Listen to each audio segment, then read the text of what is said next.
Second option, the witness can be one man and two women, so that if one of the women errs the other can remind her. The Arabic word used in the Quran is tazil, which means confuse or to err. Many have wrongly translated this word as to forget. Thus financial transactions constitute the only case in which two female witnesses are equal to one male witness. However, some scholars are of the opinion that the feminine attitude can also have an effect on the witness in a murder case.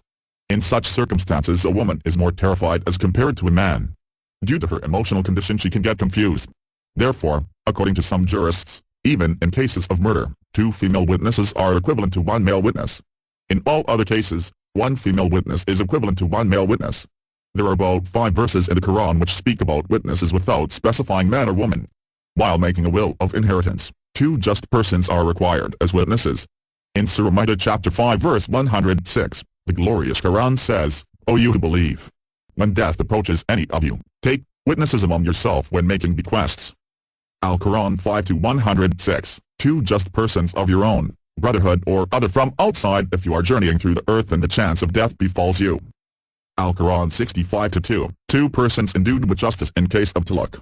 4 witnesses are required in case of charge against chaste women. Al-Quran 24-4, there are some scholars who are of the opinion that the rule of 2 female witnesses equal to 1 male witness should be applied to all the cases. This cannot be agreed upon because one particular verse of the Quran from Surah Nur chapter 24, verse 6 clearly equates 1 female witness and 1 male witness, and those who launch a charge against their spouses, and have, in support no evidence but their own, their solitary evidence can be received. Al-Quran 24-6, Hazrat Aisha, hadith narrated of 1 witness. Many jurists agree that even 1 witness of a woman is sufficient for the sighting of the crescent of the moon.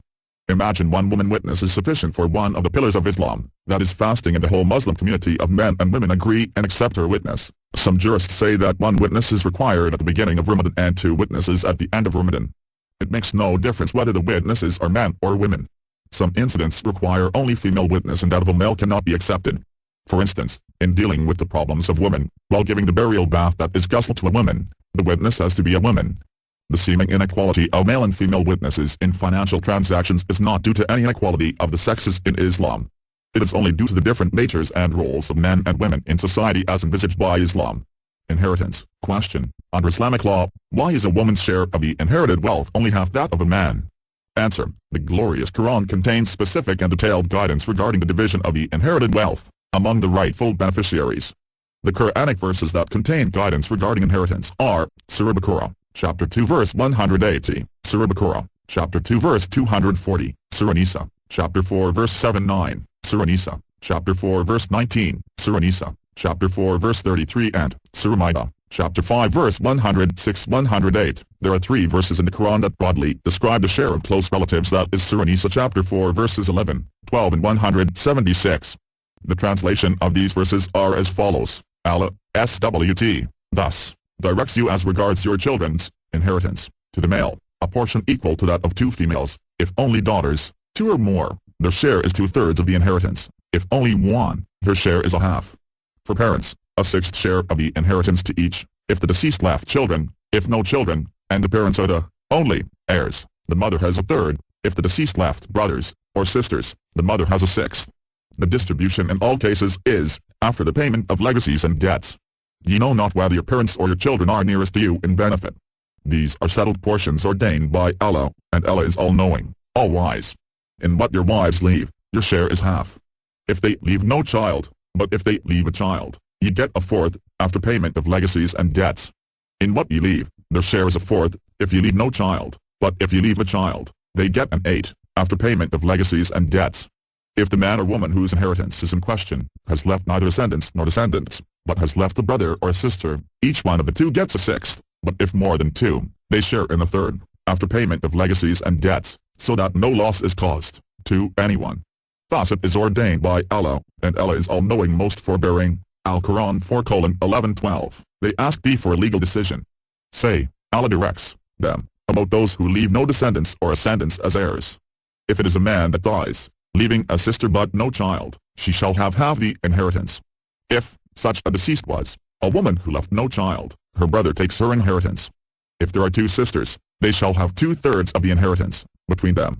If there are brothers and sisters, they share, the male having twice the share of the female. Thus doth Allah, SWT, makes clear to you his knowledge of all things. Al-Quran 4-176. In most of the cases, a woman inherits half of what her male counterpart inherits. However, this is not always the case. In case the deceased has left no ascendant or descendant but has left the uterine brother and sister, each of the two inherit 1/6. If the deceased has left children, both the parents, that is mother and father, get an equal share and inherit 1/6 each. In certain cases, a woman can also inherit a share that is double that of the male. If the deceased is a woman who has left no children, brothers or sisters, and is survived only by her husband, mother and father, the husband inherits half the property while the mother inherits 1/3 and the father the remaining 1/6. In this particular case, the mother inherits a share that is double that of the father. It is true that as a general rule, in most cases, the female inherits a share that is half that of the male.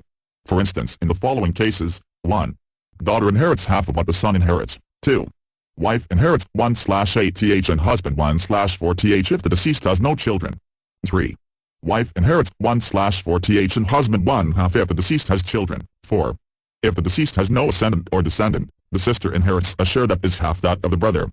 In Islam, a woman has no financial obligation and the economical responsibility lies on the shoulders of the man.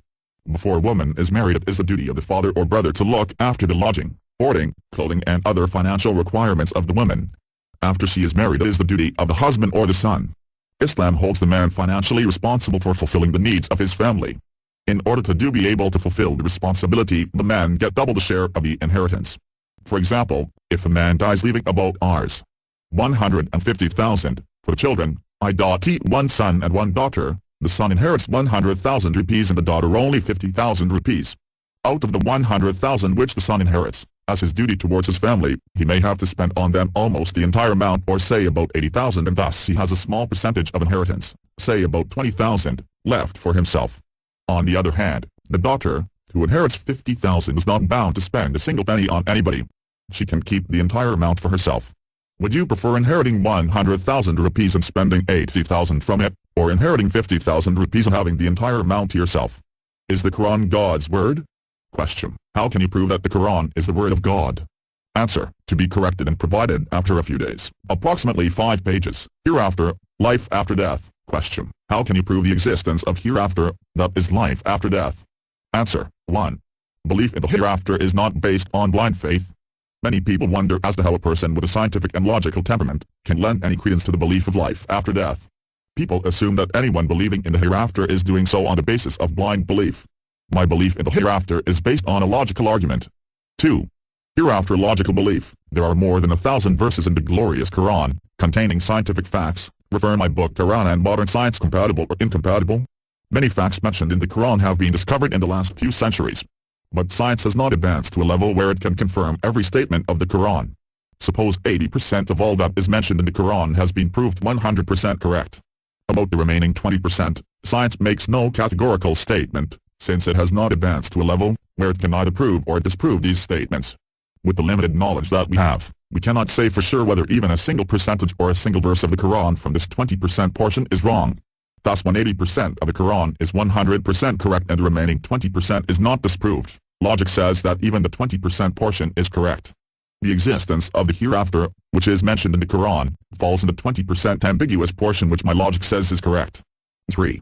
Concept of peace and human values is useless without the concept of hereafter. Is robbing a good or an evil act? A normal balanced person would say it is evil. How would a person who does not believe in the hereafter convince a powerful and influential criminal that robbing is evil? Suppose I am the most powerful and influential criminal in the world. At the same time I am an intelligent and a logical person. I say that robbing is good because it helps me lead a luxurious life. Thus robbing is good for me. If anybody can put forward a single logical argument as to why it is evil for me, I will stop immediately. People usually put forward the following arguments. A. The person who is robbed will face difficulties. Some may say that the person who is robbed will face difficulties. I certainly agree that it is bad for the person who is robbed. But it is good for me. If I rob $1,000, I can enjoy a good meal at a 5-star restaurant. B. Someone may rob you. Some people argue that someday I may be robbed. No one can rob me because I am a very powerful criminal and I have hundreds of bodyguards. I can rob anybody, but nobody can rob me. Robbing may be a risky profession for a common man, but not for an influential person like me. C. The police may arrest you. Some may say, if you rob, you can be arrested by the police. The police cannot arrest me because I have the police on my payroll. I have the ministers on my payroll. I agree that if a common man robs, he will be arrested and it will be bad for him, but I am an extraordinarily influential